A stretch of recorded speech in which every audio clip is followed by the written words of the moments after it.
The man fitted a muzzle over his wife's mouth, preventing her from speaking, and fastened it securely behind her head. Yet the woman offered no resistance. She knew that if she disobeyed him, he would beat her without mercy. It had all begun just 3 days earlier. The man who was the girl's father had been caught spying on his own daughter while she was getting changed. When his wife discovered what he had done, she immediately put a stop to his monstrous behavior. Furious, she reminded him that the girl was his own flesh and blood, but the man showed not the slightest hint of remorse. Their daughter witnessed the entire argument from her room. She could never have imagined that her father, a priest, was capable of something so horrific. That night, the girl went to the bathroom. When she noticed blood on her underwear, she froze in shock. Too innocent to understand what was happening, she became terrified. Just as she was wondering what to do, she heard noises coming from outside. Peering through the crack in the door, she saw her parents entering the storage room. Curiosity got the better of her, and she quietly followed them. What she saw left her utterly horrified. Her father was whipping her mother. The brutal scene filled the girl with fear, yet she was powerless to stop it. Later that night, her mother came into her bedroom. Feeling completely helpless, she simply embraced her daughter and wept silently. The following morning, the girl was carefully washing the blood-stained dress she had been wearing. Her mother noticed and walked over to her. Gently, she told her daughter not to be afraid. She explained that this was something every girl would experience and warned her to be especially careful around her father.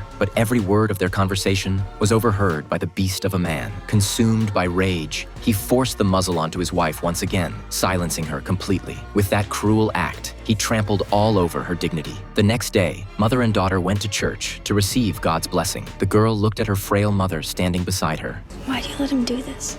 I'll never be like you. This is no way to live. After listening to her daughter's words, the woman remained silent. Instead, she fixed her eyes on her hypocritical husband who stood before the congregation. At that very moment, she lost all hope of carrying on. Then she slowly rose to her feet and walked away. The girl had no idea that her mother was about to make the bravest decision of her entire life.